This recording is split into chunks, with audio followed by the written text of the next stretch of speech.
स्वरूपं चिदानन्दकन्दं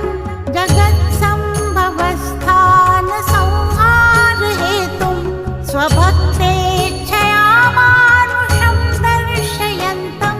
नमामीश्वरं सद्गुरुं साईनाथं भवद्ध्वान्तविध्वंसमार्तण्डमीड्यं मनोवागतीतं मुनिर्ध्यानगम्यं जगद्व्यापकं